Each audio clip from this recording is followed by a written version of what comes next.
Chapitre 3 La fête nationale.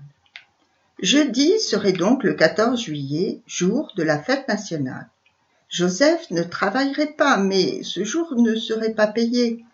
Maria gardait un souvenir impérissable de la première fête nationale du 14 juillet 1880. Cette fête avait été instituée par la République. Cette date avait été choisie par le gouvernement fraissinet de M. Jules Grévy, président de la République, en souvenir de la prise de la Bastille en 1789.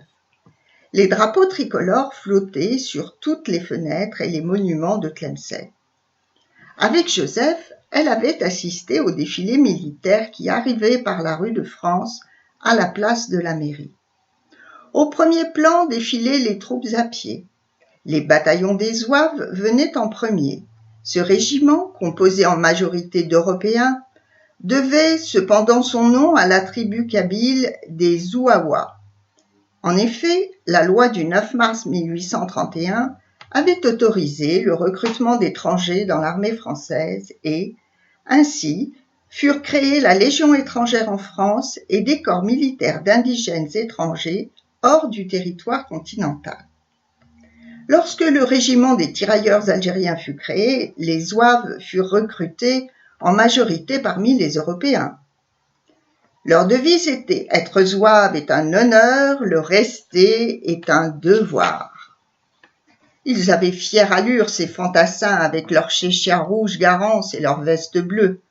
Leurs pantalons, en toile blanche bouffant à la turque, étaient troués dans le bas pour laisser passer l'eau lors du passage des Zouèdes, rivière. Cette échancrure était dite « trou de la Mauricière ». Ils défilaient en portant fièrement leurs fusils d'infanterie de 11 mm gras, modèle 1874, qui avaient remplacé le chasse-peau. À la suite d'incidents de tir dus à des ruptures de culots et à des projections de gaz brûlant au visage des tireurs, ce fusil fut modifié en 1880, mais l'armée d'Afrique n'en avait pas encore été équipée. Le régiment des tirailleurs algériens suivait les Zouaves. Ces soldats étaient aussi appelés Turcos, en souvenir des corps irréguliers turcs et arabes formés par les Français dès 1833. Ces militaires de l'armée française étaient en majorité des indigènes. 3 mètres séparaient les fantassins des cavaliers. Les chasseurs d'Afrique montés sur leurs magnifiques chevaux barbes, devant leur nom aux Berbères, les Amaziques du Moyen Atlas, à robes grises, noires ou alezans, ces cavaliers étaient en majorité des Européens. Enfin, les spahis, cavaliers indigènes, fermaient dignement la marche, enveloppés dans leur haïque, dont la blancheur contrastait avec le rouge Garance de leur veste. Toute l'assistance était impressionnée par ce défilé de l'armée qui semblait retrouver un pouvoir qu'elle avait perdu au profit des civils. Mais en réalité, il ne s'agissait que d'apparat, et l'homme le plus important de la cérémonie était le maire de la ville, assis à la tribune officielle devant son conseil municipal.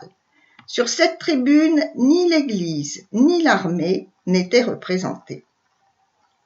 Après cette parade militaire, Joseph et Maria se dirigèrent vers la porte du nord par la rue de France. Ils longèrent la grande mosquée, passèrent devant le collège et l'école de leurs garçons. À la sortie des remparts, ils descendirent le sentier abrupt qui descendait vers le village de Sidi Laoui.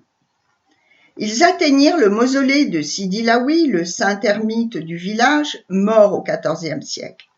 C'était un savant andalou qui s'était enfui d'Espagne pour ne pas devenir cadi, juge musulman, exerçant des fonctions civiles, judiciaires et religieuses. Ce saint homme, qui distribuait des gâteaux aux enfants et vivait dans une grotte, bénéficiait des faveurs du sultan. Des ministres le calomnièrent, et il mourut sans sépulture, la tête tranchée. De ce jour, lors de la fermeture des portes du rempart, le gardien entendit sa voix lui murmurer qu'il n'y avait plus personne à l'exception de l'opprimé.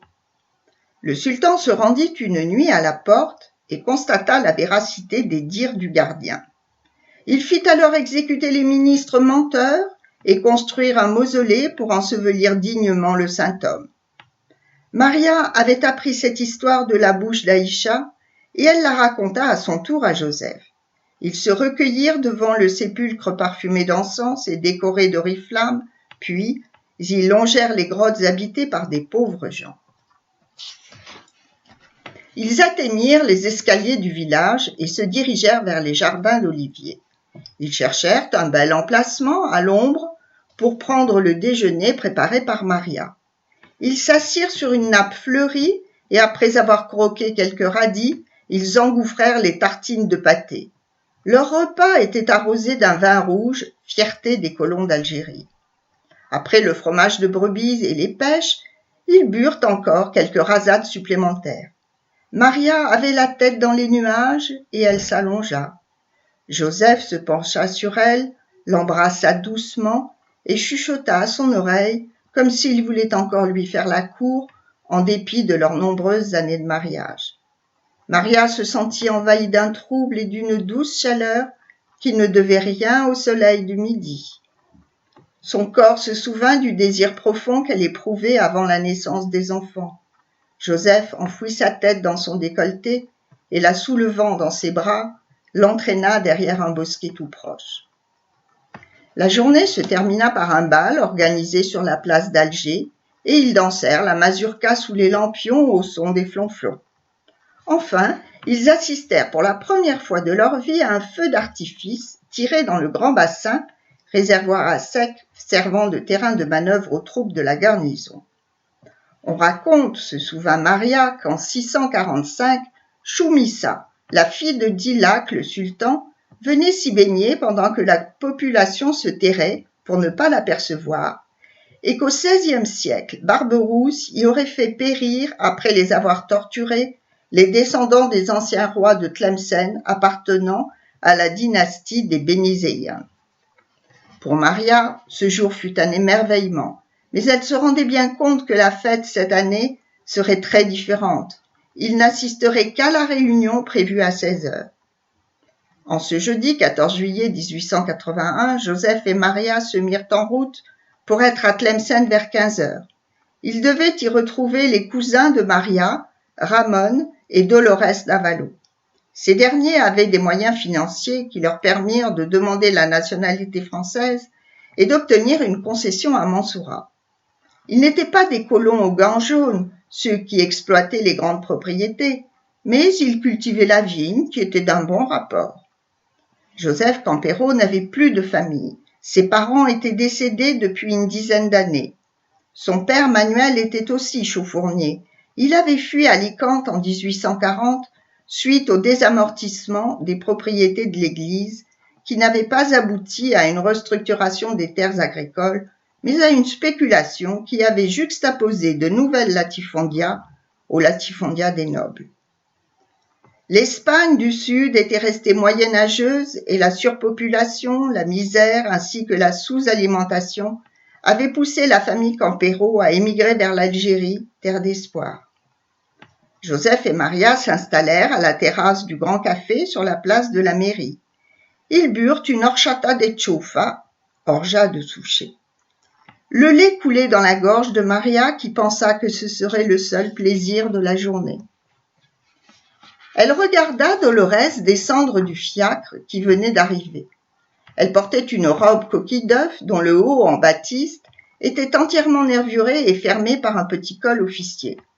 Un semainier d'or sortait de ses manches gigots et ses mains fines et blanches étaient couvertes de bagues. Sa jupe, en popeline, tombait sur ses chevilles couvertes de bas de soie et enserrées dans des bottines noires de la couleur de sa large ceinture. Maria pensa que ce noir était une faute de goût. Dolores ouvrit une ombrelle en dentelle de la couleur de sa robe. Au teint diaphane et à la mine compassée de Dolores s'opposaient le teint légèrement hâlé et le sourire radieux de Maria, qui vint vers elle pour l'embrasser. Maria portait une indienne, rouge et or, posée sur ses épaules décolletées dans son corsage en bachet, et une jupe de toile blanche, ample et froncée à la taille. Dolores avait des manières, et Maria, légère dans ses espadrilles rouges, transpirait la sensualité. Le même contraste existait entre les deux hommes. Ramon portait l'habit, alors que Joseph, bien qu'il émît un gilet, avait l'air d'un paysan qu'il n'était pas. Comme convenu, les femmes se dirigèrent vers le kiosque à musique et les cousins rejoignirent l'attroupement qui commençait à grossir devant la mairie. À 16 heures, 2 huissiers en habits dorés canalisèrent la foule dans la grande salle du conseil municipal. Il était inutile de se précipiter, seuls les notables dont Ramon faisait partie auraient une place assise. Les autres resteraient debout au fond de la salle. Lorsque celle-ci fut pleine, les portes se refermèrent car il s'agissait d'une réunion et non d'une séance du conseil municipal. Ramon, qui avait le sens de la famille, intercéda auprès de l'huissier pour que Joseph puisse prendre place à ses côtés. Une fois les gens placés, ce qui prit une bonne demi-heure, les notabilités entrèrent par une porte située derrière l'estrade et s'installèrent à la grande table de chêne recouverte du tapis vert, sous l'œil vigilant du buste de Marianne, placé dans la niche centrale. Au centre se tenait M. Monin, sous-préfet de la République, M. Augustin Tedeschi, maire de Tlemcen, et à sa droite, le général Louis, commandant de la subdivision, à sa gauche. Les adjoints au maire encadraient ces personnalités. Le maire se leva et commença ainsi son discours. Je remercie Monsieur le sous-préfet d'avoir fait spécialement le voyage pour cette occasion et ainsi de nous honorer de sa présence. Mes remerciements vont aussi au général Louis qui nous éclairera sur les événements récents. Merci encore à vous, chers administrés, d'être venus si nombreux en ce jour de fête républicaine. La France compte sur votre courage pour continuer à construire ce pays d'Algérie si bravement conquis en 1830 par nos troupes. Un massacre sanglant a eu lieu le 12 juin dernier à Kalfala et je m'associe avec tout le conseil municipal à la douleur des familles. Il ne faut pourtant pas, chers concitoyens, céder à la panique et fuir la région en toute hâte comme ces quelques 6500 Espagnols qui ont repris le bateau à Oran pour l'Espagne ces jours-ci. Le général Louis va vous rendre compte de la situation. Général, vous avez la parole. L'insurrection de 1871 avait surtout touché l'Algérie orientale avec 2 luttes bien distinctes, celle de Mokrani en Medjana, de caractère féodal, et l'autre populaire et religieuse derrière El Haddad et Si Aziz, qui, pour éliminer les Roumis, avaient proclamé le djihad, la guerre sainte. Néanmoins, il ne faut pas oublier qu'à l'ouest, au début de 1871, les Ouled Sidi Cheikh, refoulés au Maroc, après leurs diverses révoltes, reprirent la lutte sous la direction de Sikadour. Vaincus près du puits de Magoura, 100 km de Tlemcen, ils refluèrent au Maroc. 10 ans après, le 16 février 1881, dans le Hogar, c'est le massacre de la seconde mission Flatters. Ce coup d'arrêt de nos troupes a encouragé le marabout des Ouled Sidi Cheikh, Bou Amama, à prêcher la guerre sainte. Le 19 mai, il a, avec ses hommes, anéanti 450 goumiers et le peloton du 4e régiment des chasseurs d'Afrique à Tchelélé, dans les monts d'Exour. Au retour, ils ont fait une percée vers Frenda et sont revenus massacrer une centaine d'ouvriers espagnols récoltant l'alpha à Kalfala. Je vous promets que le général Saussier frappera vite et fort en confiant au colonel Négrier, ici présent, la mission de ramener les prisonniers et d'anéantir ces rebelles. Le maire reprit la parole. L'administration civile ayant pris la place du pouvoir du sabre, c'était à lui de rassurer la population et de la convaincre de la puissance de la France. Merci, mon cher général, vous nous avez redonné confiance et fait savoir qu'avec vos soldats de l'armée d'Afrique, vous l'emporterez sur ces sauvages. Mes chers administrés, il fut interrompu par un journaliste hirsute. Comment pouvez-vous dire qu'il n'y a eu qu'une centaine de morts alors que le petit Marseillais du 19 juin fait état de 600 travailleurs, plus femmes et enfants, dont seulement 40 sont revenus à Saïda. L'illustration du 9 juillet indique que 5 chantiers occupée par 1400 travailleurs, hommes, femmes et enfants, ont été brûlés et pillés les 11 et 12 juin. Il n'y a qu'à regarder le dessin publié avec ce dernier article pour se convaincre de l'horreur et de l'ampleur du massacre. Le général essaya de répondre qu'il y avait eu 100 morts et 600 disparus, mais qu'il assurait qu'il retrouverait les coupables. Dans la foule debout, un Espagnol se leva et cria « Pourquoi voulez-vous qu'on vous aide à construire ce pays ? Nous sommes des Espagnols, nés en Algérie, mais sans droit. Vous nous refusez la nationalité française alors que vous l'avez accordée aux Juifs depuis 1870. » D'autres voix s'élevèrent dans la foule, celles d'autres Espagnols, mais aussi celles des Italiens et des Maltais. Le sous-préfet s'alarma du tour que prenait la réunion, car la France et l'Oranie avaient besoin de cette population étrangère qui était supérieure en nombre à celle des Français de souche. Il se pencha à l'oreille du maire, qui aussitôt appela un huissier. 5 minutes après, la gendarmerie évacuait la salle où des bagarres avaient éclaté. Les notables, assis devant, sortirent par la porte donnant dans le bureau du maire.